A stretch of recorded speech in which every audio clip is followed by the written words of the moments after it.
Chapter 9. Achilles, Achilles, hey boy, quit daydreaming. Switch called. Achilles shook his head and moved over to the table. Lately, he'd become the man's eyes and ears all over town. Achilles didn't know how he felt about being in Switch's crew. He hadn't actually done anything wrong or even remotely bad, but he knew that he was helping them do bad things. I need you to take this ring to Lady Erlwinder, Switch said. Achilles took the ring and began walking out. No, boy, get your head on straight. You can't go see a lady of her status dressed like that. Here, take these. He emptied several silver coins in Achilles' hand. Go down to Jake's tailor shop. You know where that is, right? He asked. Achilles nodded. Good. Tell him who you're going to see. He'll know what to do. I can't have a street urchin representing me in my dealings with the upper class. Plus, those clothes will double for the opera house job. Well, don't just stand there. Go, Switch said, making a shooing motion. Achilles walked and started off toward Jake's. He couldn't help thinking about the next few days. Tomorrow would be the day that John would bury the gun out in the cemetery. Achilles had given up on his plan before, but now he could put some money in the box with a promise note for the rest soon. He wouldn't have to wait any longer. Maybe John wouldn't turn him in. He could make Silas pay for what he'd done. Achilles felt his face flush hot with anger. He stopped in front of Jake's. He wasn't looking forward to dressing up like a peacock, but he stepped inside and the bell on the door clanged, announcing that someone had come in the shop. An old man came out and looked at Achilles, but didn't say anything. Switch sent me, Achilles said, but Jake just stared. He said that I should tell you that I'm going to see Lady Erlwinder.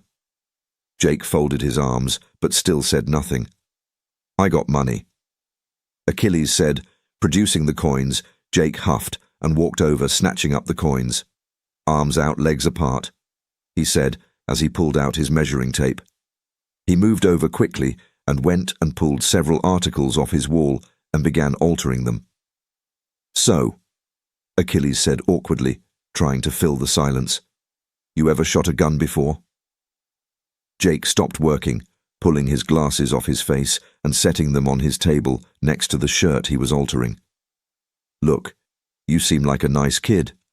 Why are you hanging around with old Switch? Jake asked. Achilles looked down in shame before answering. Sly has killed my parents and smashed up my leg real bad. I can't find much work cause of it, so I guess. Jake said, putting his glasses back on. Makes much more sense. I'm going to give you some free advice, kid. Leave while you can. Once they get a gun in your hand, then they own you. You might think that you're free or that this is a better life, but it ain't. But you're working for Switch, aren't you? Achilles asked. I'm working for you right now, and no man owns me. If I got to stitch up shirts for Switch from time to time, then that's my business, he said as he held up the shirt and tossed it to Achilles. Try that on. Achilles slipped it on and began doing up the buttons. He'd never worn anything so opulent. The shirt was white silk and fitted. It felt funny. I think it's good. I know I just wanted to hear you say it, he said, snickering. Jake never even looked up from the pants he was sewing. Well, they may not be the best people, but they're not that bad, and at least I'm not going hungry anymore. Jake looked up for a second and tilted his head from one side to the other. I seen that same look on 1,000 other faces that you got right now, he started. You've been wronged by someone who can get away with it. That makes you miserable. You probably think about getting even, right? He asked, raising an eyebrow. Achilles swallowed, but didn't say anything. Guess what, kid? You're hurting, and if you manage to get even then, guess what you're left with? Exactly what you got right now. And when you're with Switch, you're just doing the same thing to others, he said as he continued working on the pants. Achilles felt his throat go dry and a knot twisted up in his stomach. He knew that Switch was hurting people and he'd just gone along with it. How was he any different than a mage? He thought to himself. I don't need you to tell me what to do. I got my own life to live. Achilles heard himself say, though the words rang hollow. Jake just shrugged and continued sewing.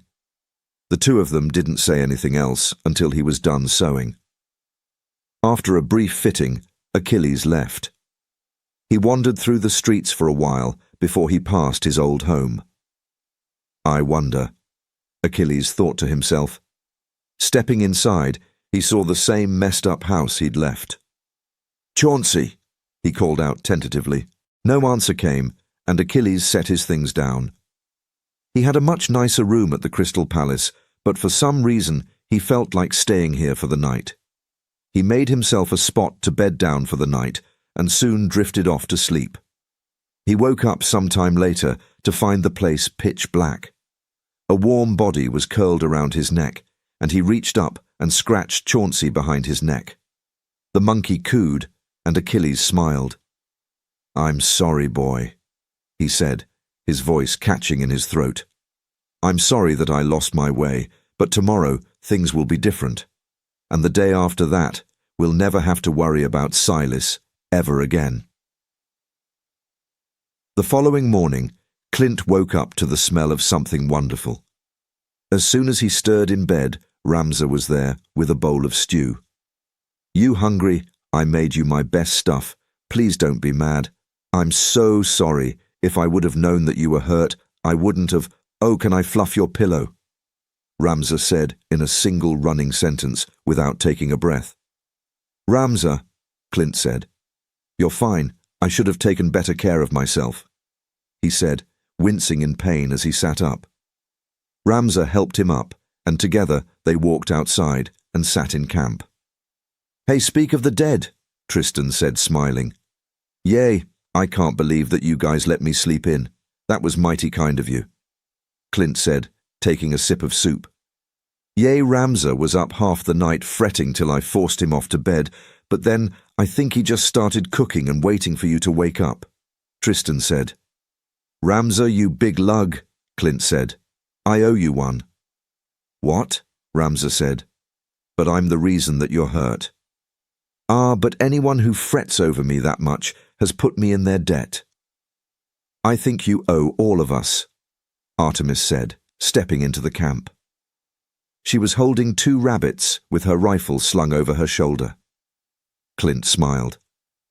Far be it from me to argue with a lady. Artemis rolled her eyes. Are you okay? She asked. Clint twisted and grunted, then nodded. Right as rain, he said. The 3 of them paused as Clint kept eating his soup. So are you going to tell us why this was so important? Do. You got the envelope? Clint asked. Yeah, but what the hell is it? Ah, Clint said. These, my friend, are detailed plans of the Royal Colosseum, he said proudly. The Opera House? Artemis asked. Yep, and tomorrow Switch will have several gentlemen that are going to let us get in, and guess who's going to be there? Silas? Tristan asked. Bingo, Clint said, touching his finger to his nose. Why didn't you tell us that this was the real reason for the heist, and how did you get 10 silver bars? Tristan demanded. Clint made a calming motion with his hands. I know how men like Switch work.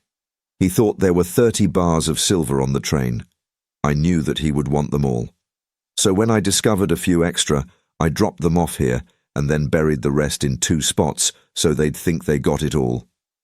I told you guys that Clint had a plan, Ramza said, laughing. Only you're crazy enough to pull off an actual train heist.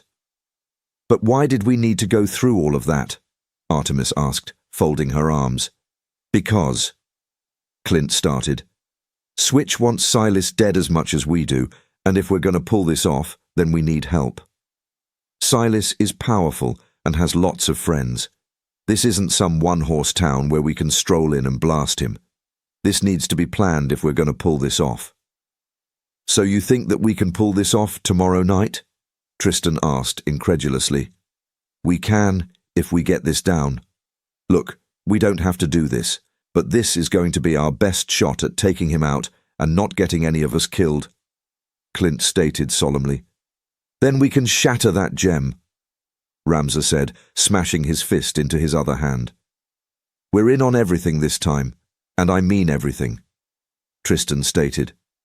Both Artemis and Ramza nodded their heads in agreement. Yes, of course, Clint said, exasperated. He tugged on his bandages and tried to move around, wincing and feeling the bandages tug against his stitches. I'm going to need to be able to move more than this. Where's my gun?